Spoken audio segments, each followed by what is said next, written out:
Shalom Bapak Ibu Saudara yang dikasihi oleh Tuhan. Hari ini kita kembali merenungkan firman Tuhan bersama saya Pendeta Misa Handayani STH.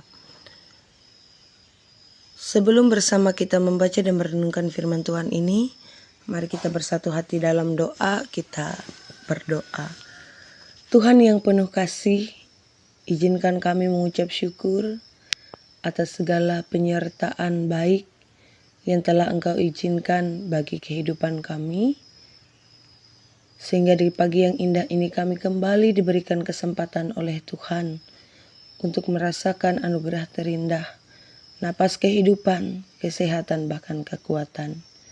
Bahkan di pagi yang indah ini, kami kembali diizinkan oleh Tuhan kesempatan untuk bersama-sama membuka, membaca, bahkan merenungkan akan kebenaran firman-Mu.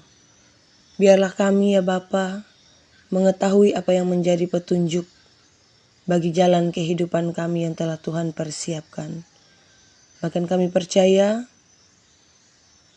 firman-Mu yang telah kami baca dapat menjadi petunjuk kemana kami akan melangkah dan bagaimana kami hidup di tengah-tengah dunia ini. Semoga setiap ucapan perkataan dari Tuhan yang telah kami baca, bahkan yang akan kami perdengarkan, dapat menjadi penerang kehidupan kami, manusia di tengah-tengah dunia ini. Bimbinglah kami untuk menjadi pendengar yang baik. Dalam Yesus Kristus kami berdoa. Amin. Pembacaan Alkitab untuk kita pada pagi hari ini diambil dari Amsal pasal yang ke-10, ayat yang ke-6 sampai dengan ayat yang ke-23 di bawah judul perikop kumpulan Amsal-Amsal Salomo. Demikian bunyinya. Berkat ada di atas kepala orang benar, tetapi mulut orang fasik menyembunyikan kezaliman. Kenangan kepada orang benar mendatangkan berkat, tetapi nama orang fasik menjadi busuk. Siapa bijak hati memperhatikan perintah-perintah, tetapi siapa bodoh bicaranya akan jatuh. Siapa bersih kelakuannya, aman jalannya, tetapi siapa berliku-liku jalannya akan diketahui. Siapa mengedipkan mata menyebabkan kesusahan, siapa bodoh bicaranya akan jatuh. Mulut orang benar adalah sumber kehidupan, tetapi mulut orang fasik menyembunyikan kezaliman. Kebencian menimbulkan pertengkaran, tetapi kasih menutupi segala pelanggaran. Di bibir orang berpengertian terdapat hikmat, tetapi pentung tersedia bagi punggung orang yang tidak berakal budi. Orang bijak menyimpan pengetahuan, tetapi mulut orang bodoh adalah kebinasaan yang mengancam. Kota yang kuat bagi orang kaya ialah hartanya, tetapi yang menjadi kebinasaan bagi orang melarat ialah kemiskinan. Upah pekerjaan orang benar membawa kepada kehidupan, penghasilan orang fasik membawa kepada dosa. Siapa mengindahkan didikan menuju jalan kehidupan, tetapi siapa mengabaikan teguran tersesat. Siapa menyembunyikan kebencian dusta bibirnya, siapa mengumpat adalah orang bebal. Di dalam banyak bicara pasti ada pelanggaran, tetapi siapa yang menahan bibirnya berakal budi. Lidah orang benar seperti perak pilihan, tetapi pikiran orang fasik sedikit nilainya. Bibir orang benar mengembalakan banyak orang, tetapi orang bodoh mati karena kurang akal budi. Berkat Tuhanlah yang menjadikan kaya, susah payah tidak akan menambahinya. Berlaku cemar adalah kegemaran orang bebal, sebagaimana melakukan hikmat bagi orang yang pandai. Apa yang mengentarkan orang fasik, itulah yang akan menimpa dia, tetapi keinginan orang benar akan diluluskan. Bila taupan melanda, lenyaplah orang fasik, tetapi orang benar adalah alas yang abadi. Seperti cuka bagi gigi dan asap bagi mata, demikian si pemalas bagi orang yang menyuruhnya. Takut akan Tuhan memperpanjang umur, tetapi tahun-tahun orang fasik diperpendek. Harapan orang benar akan menjadi sukacita, tetapi harapan orang fasik menjadi sia-sia. Jalan Tuhan adalah perlindungan bagi orang yang tulus, tetapi kebinasaan bagi orang yang berbuat jahat. Orang benar tidak terombang-ambing untuk selama-lamanya, tetapi orang fasik tidak akan mendiami negeri. Mulut orang benar mengeluarkan hikmat, tetapi lidah bercabang akan dikerat. Bibir orang benar tahu akan hal yang menyenangkan, tetapi mulut orang fasik hanya tahu tipu muslihat. Demikian pembacaan firman Tuhan. Yang berbahagia ialah orang yang mendengarkan firman-Nya dan melakukannya dalam kehidupannya tiap hari. Saudara yang dikasihi dan diberkati oleh Tuhan Yesus Kristus, Raja Salomo adalah seorang raja terkaya di dunia, dan Alkitab juga mencatat bahwa ia adalah raja yang paling bijaksana yang pernah ada. Kekayaan Raja Salomo sungguh tidak tertandingi. Raja Salomo dalam kitab Amsal ini banyak menulis nasihat-nasihat yang menjadi pedoman baginya, yang kemudian digemari oleh para ahli Alkitab sehingga dibukukan dalam kitab Amsal. Saudara yang dikasihi dan diberkati oleh Tuhan Yesus Kristus, renungan hari ini menasehatkan dan mengingatkan kita supaya menjadi pelaku-pelaku firman, menjadi jemaat-jemaat Tuhan, menjadi anak-anak Tuhan yang taat. Taat artinya menjadi pelaku firman. Mengapa? Karena ketaatan adalah syarat untuk mengalami berkat Tuhan. Semua orang percaya pasti tahu kebenaran ini, tapi dalam prakteknya kita sulit sekali melakukan apa yang diminta oleh Tuhan. Di sisi lain, kita selalu menuntut Tuhan untuk memberkati kehidupan kita. Pemazmur mengatakan, sebab Engkaulah yang memberkati orang benar, ya Tuhan. Engkau memagari dia dengan anugerah-Mu seperti perisai. Artinya orang benar adalah orang yang hidup tidak bercela, yang melakukan perintah Tuhan dalam kehidupannya.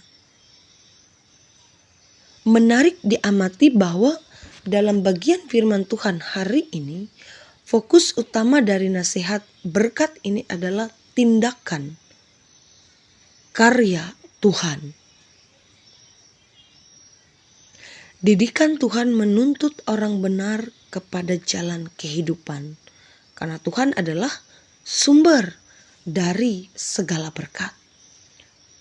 Tuhan memberikan perlindungan bagi mereka yang lurus hatinya.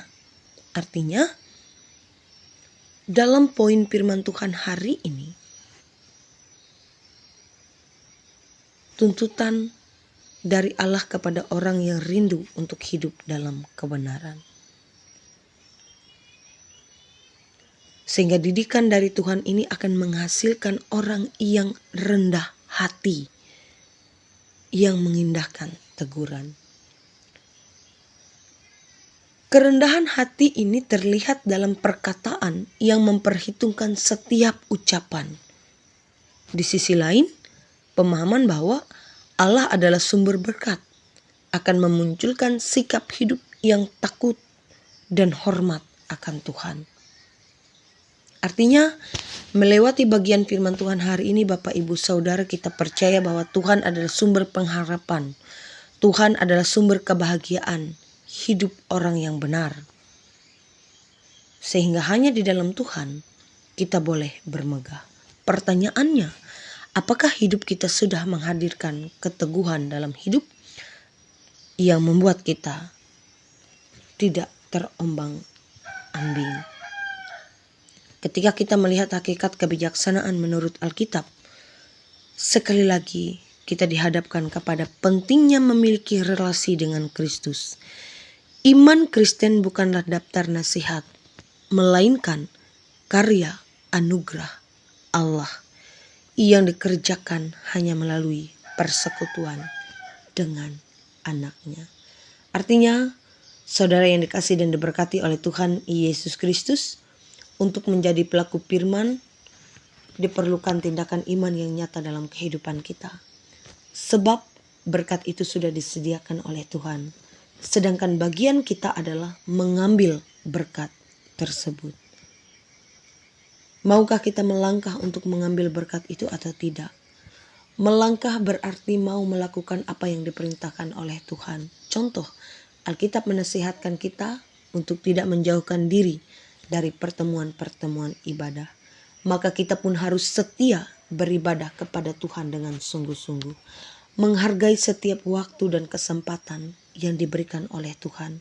Ketika kita melihat hakikat kebijaksanaan menurut Alkitab, saat ini sekali lagi kita dihadapkan kepada pentingnya memiliki relasi dengan Kristus. Karena iman Kristen bukan daftar nasihat, melainkan karya anugerah Allah yang dikerjakan hanya melalui persekutuan dengan Tuhan. Biarlah firman ini menjadi sumber hikmat dan kebijaksanaan bagi kita semua. Tuhan memberkati firman-Nya. Amin. Mari kita merendahkan diri di hadapan Tuhan, kita menaikkan syafaat kita berdoa. Ya Tuhan, perbuatan dan karya-Mu sungguh sangat ajaib bagi kehidupan kami. Saat kami berbeban berat, saat kami hilang harapan, Engkau Tuhan menjawab kehidupan kami. Bahkan saat dunia ini meninggalkan kami, saat dunia ini menjatuhkan kami percaya Engkau Allah yang selalu bersama dengan kami. Terima kasih untuk firman yang boleh terus memberikan pengharapan baru bagi kehidupan kami ya Tuhan. Ajarkan kami untuk menyadari bahwa setiap berkat datangnya hanya dari Tuhan. Teguhkan hati kami agar kami selalu dapat menjaga hati dan memiliki motivasi yang benar di hadapan-Mu dalam mencari kekayaan dan jati diri dalam kehidupan yang benar. Saat ini kami rindu Tuhan, setiap berkat, setiap kekayaan yang Engkau percayakan kepada kami dapat kami kelola, dapat kami pakai, terlebih dapat memberkati orang lain selain memberkati kehidupan kami dan keluarga kami. Meteraikan bagian firman-Mu dalam hidup kami ya Tuhan. Jadikan kebenaran firman-Mu sebagai sulu bahkan pelita yang terus menyinari setiap langkah kehidupan kami. Terima kasih Tuhan. Saat pagi yang indah ini, kami berdoa menyerahkan seluruh kehidupan kami, jemaat Tuhan, yang ada di kawasan Resort Puruk Jahu ini ke dalam syafaat kami. Agar Engkau melindungi kami, memberkati kami, dan memberikan hikmat kepada masing-masing kami. Karena kami percaya ketika Engkau memberkati, ketika Engkau melindungi, terlebih ketika Engkau memberikan hikmat bagi kami mampu melakukan hal yang baik dan benar dalam setiap aktivitas pekerjaan kami sepanjang hari ini, terlebih sepanjang kehidupan yang akan kami jalani. Kami memohon agar kami boleh bertumbuh di dalam iman, boleh bertumbuh dalam ilmu pengetahuan di dalam Tuhan, sehingga kami boleh menjadi jemaat seia sekata sehati sepikir di dalam Tuhan. Kami boleh menjadi jemaat membawa damai dimanapun kami ada dan berada. Berikan kami kekuatan untuk hidup sebagai duta bagi Tuhan di tengah-tengah dunia ini. Ya Tuhan, dalam syafaat ini, kiranya Engkau memberkati setiap gereja-gereja Tuhan, pun juga seluruh jemaat Tuhan yang ada di jemaat Eklesia Puruk Jahu dan gereja Kopio Mohotara. Kiranya jemaat Tuhan yang ada di sana selalu diberkati oleh Tuhan dan memiliki kehidupan yang selalu dibangun di atas pengharapan di dalam Tuhan. Bahkan dengan kasih-Mu mereka dapat membangun kebersamaan di dalam jemaat, bersama dalam menghadapi setiap perkara kehidupan dunia pelayanan. Bahkan kami percaya tangan Tuhan yang penuh dengan kuasa menopang setiap keperluan kebutuhan kehidupan mereka. Sehingga dalam setiap kerja bahkan karya mereka, nama Tuhan tetap dipermuliakan. Penata layanan yang ada di jemaat Eklesia Puruk Jahu dan gereja Kopio Mohotara kiranya selalu ditopang oleh Tuhan, melewati setiap tangan-tangan yang dengan setia melayani. Pendeta, penatua diakon, bahkan siapapun yang terlibat bekerja di ladang-Mu Tuhan, kami percaya mereka adalah perpanjangan tangan Tuhan yang dipakai oleh Tuhan untuk merangkul setiap kebutuhan, keperluan kehidupan jemaat yang ada di sana. Sehingga jemaat boleh menjadi alat di tangan Tuhan. Terima kasih ya Tuhan. Di dalam nama-Mu kami berdoa bersama. Demikian. Bapa kami yang ada di surga, dikuduskanlah nama-Mu. Datanglah kerajaan-Mu. Jadilah kehendak-Mu di bumi seperti di surga. Berikanlah kami pada hari ini makan kami yang secukupnya. Dan ampunilah akan kesalahan kami, seperti kami juga mengampuni orang bersalah kepada kami. Janganlah membawa kami ke dalam pencobaan, tapi lepaskanlah kami daripada yang jahat. Karena Engkau-lah mempunyai kerajaan, kuasa, dan kemuliaan sampai selama-lamanya. Amin.